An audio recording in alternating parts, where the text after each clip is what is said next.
Welcome to Ecologic for the month of June. We've just passed the summer solstice, the longest day, June 21st. Now the days are getting shorter and should be getting cooler, we hope.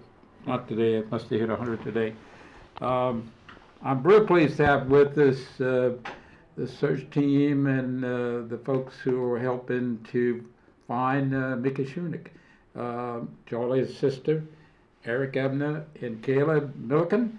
Guys who've given their time for the last month to try to bring an answer to unanswered questions, and they're here to tell us the story of what we know, what we hope to find out, and so forth. Who wants to start off? Charlie, you want to tell us how it, how all this developed, and idea of what kind of response we've had from the community in the area? Yeah. So on May 19th, my little sister, Mickey Shunick, went missing around 2 o'clock in the morning from what we've gathered. She was on her bike leaving 100 Ryan Street, which is right across University from the St. Streets near UL's campus. The last place she was seen was St. Landry on her bicycle from footage from the courthouse, I believe, or that's correct. One of the government buildings. City Hall. City Hall, okay. So they found that footage, and then I believe 2 days later they found her bicycle over in Whiskey Bay, and we haven't really found too much evidence as to what's going on since. May 19th, we had a small group of people, mainly my sister's best friends, that started doing foot searches and bike searches along her path.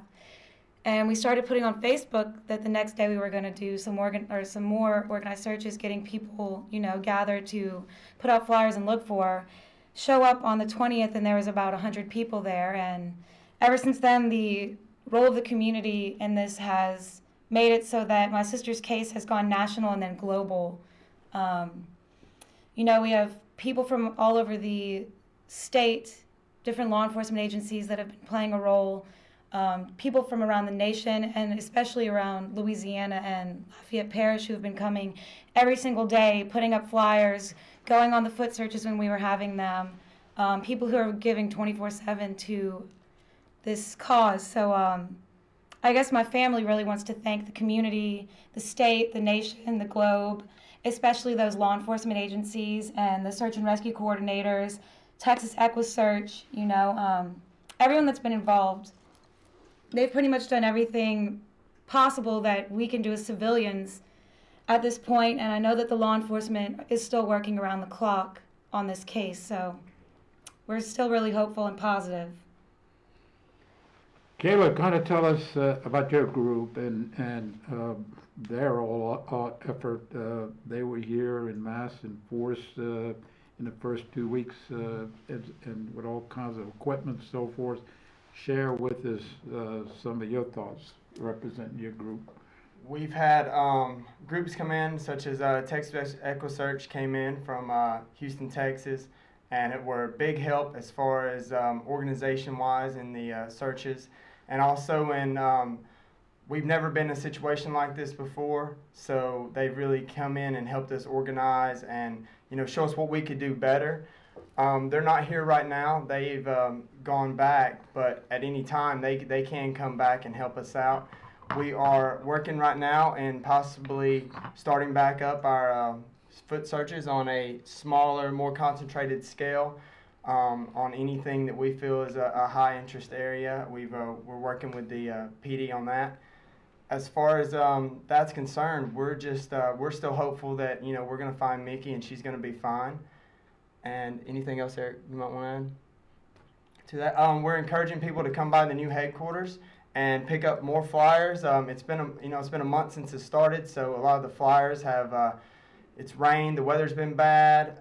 A lot of them have torn down. We have some now. If Charlie wants to pick that up, that we have laminated, so they'll last longer. Come by and pick them up in the area. We've been riding around the area. We've been putting up flyers. We've seen that there's a lot of areas where they were that they're not anymore. So we're encouraging people to, if you have 20, 30 minutes of your day, come by, pick up some, and after work, on your way back home, look around. If you see somewhere where there's not many flyers, then put them up. We're not just talking about the Lafayette area. We're talking about surrounding parishes. If you're going on vacation somewhere, it's getting near the 4th of July.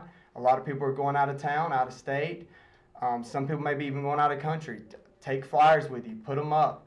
You know, we're still hopeful that Mickey can be anywhere.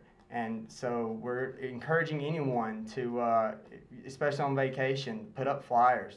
Do a little bit. A little bit helps. Any little bit helps. Great. And, you know, I know the whole community is most appreciative for the presence of your group, with the knowledge you've had from across the country on similar efforts. You bring a great level of competence to this whole effort. Yeah, I want to talk a little bit about the effort when the bike was found. I think the only evidence that's come up at all has been the bicycle. And under the Interstate 10 bridge on the east side, where you have a high-rise crossing, you have 90-foot water clearance at that site.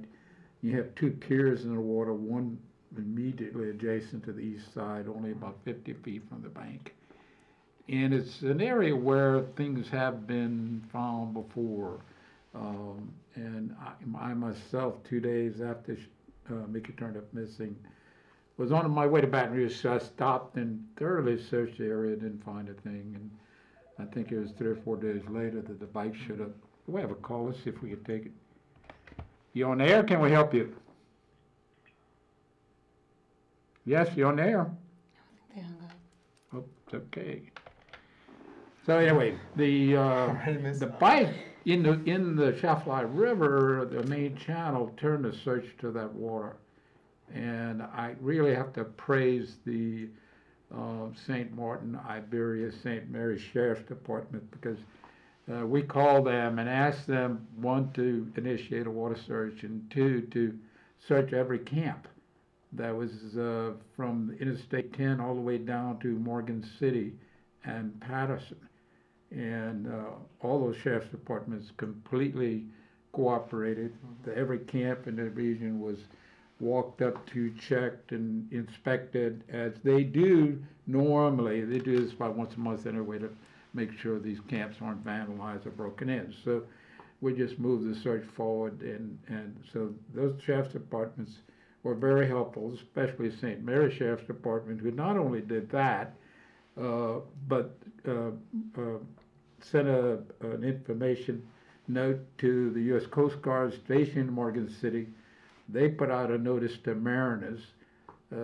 This involves crew boat skippers and shrimpers, and especially tugboat skippers, because they're very high. They're 3 stories off the water, and they're moving very slowly.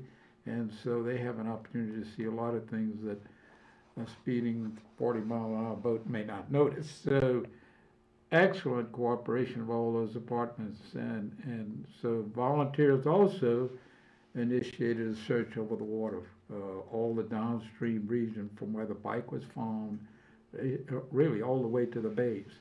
The helicopter companies initiated flyovers over the beaches from Marsh Island all the way to Cameron Parish.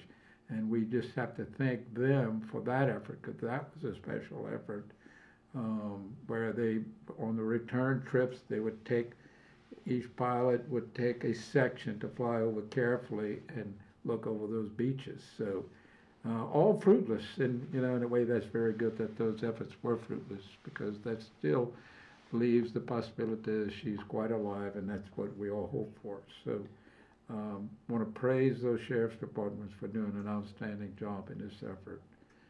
Eric, you might add some to that. Like you said, Mr. Harold, we have not recovered anything aside from the bike, so there's nothing conclusively proving that she is anything but alive right now, and that's what we're, like you said, we're really hoping for. Every time we send search teams out to an area, we mark it off, and we're somewhat grateful that nothing has been found. So. And when it comes to encouraging people about, if you have any tips or anything that you think that needs to be passed on to law enforcement or to the private investigator, the tip line number is 337-291-8633. The private investigator's number is 235-0270, area code 337. And just give them that information, and they'll pass it on to who needs it to be passed on to. Any tip is not too small, you know, anything like that. You know, you could notice, you know, people's demeanors may have changed a whole lot in the last month. Something as little as that could be an indication. And, you know, they can check up on things like that. They can see what's going on. So we encourage people to do that, to do it through those two resources and use only like those two resources, because using other means, information kind of gets split one way and doesn't get to where it should be. So we're encouraging people to use that, not to use a social media site to give out tips. It gets extremely stressful for those people, and they shouldn't really be having to deal with that anyway. But we're thankful for the tips, but we'd really appreciate if everybody would just concentrate on using those two resources to send them to. So, Kayla, what you're saying is if you notice a neighbor or a friend or an acquaintance been acting real strange for the last month, might be noteworthy, right? I would suppose so. I'm not an investigator. I'm definitely not claiming to be an investigator. I'm definitely, you know, my job is to just help do searches and, you know, find Mickey. But, you know, little things like that. I mean, any little thing that you think, call it in. And also, when folks are out and about South Louisiana and bars, people like to drink, and when people like to drink, they sometimes tend to talk. Something we've always talked about is somebody out there knows something. Open. Absolutely. Sure, absolutely, Somebody Mr. knows Harold. something. Somebody out there knows something, so keep your ears open. And if you hear something that sounds a little off the level, if you know what I mean, then like we said, call the resources we've supplied right here. You might share with us the searches that were conducted in this area. You know, I would go to headquarters and I'd see 20 people with walking sticks and going out, and you might share with us where they were looking, what they were looking for, and so. Well, we can talk about what they were looking for, but to be honest, we hit so many areas it would be very difficult. You cover this community, I bet every Yes, little wooded spot, every Yes, sir. little dark alley. Yeah. We had people looking for the last articles that Mickey was known to have on her person the night she went missing. And that's typical: a wallet, credit Yes, sir. cards, cell phone, Gray shoes. Gray a shoes. bag. She had mace. Yeah. And don't think that if we didn't cover it once, we won't be happy to cover it again if something happens and we get a tip. Absolutely.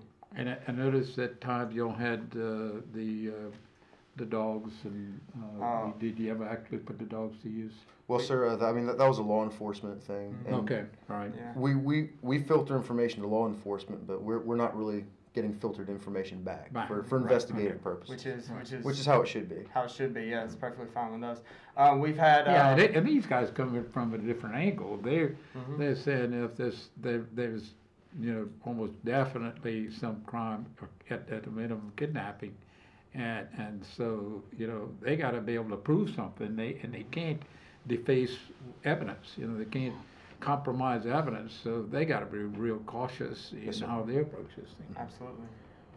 And but it has been, you know, one thing that's quite noticeable is the contribution the media has made to this effort and the enormous outpouring of public support coming from that. You know, the advertisers covered this at front page now for almost since it started. Yeah.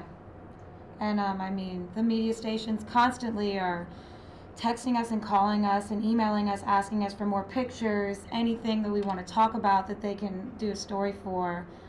Even people from Shreveport and different states are still calling us and contacting us regularly, running any little 1-minute story they can, or any little 1-minute thing like, oh, Mickey really liked this, or this was the kind of person Mickey was, or you know, so people are still really active. We're still getting lots of donations in from people too. People still want to cook us dinner. I mean, the community is what has made this into what it is. Otherwise, I don't know where we would be right now, but I don't think we would be confident that knowing that she was even dead or alive, you know, we wouldn't be anywhere.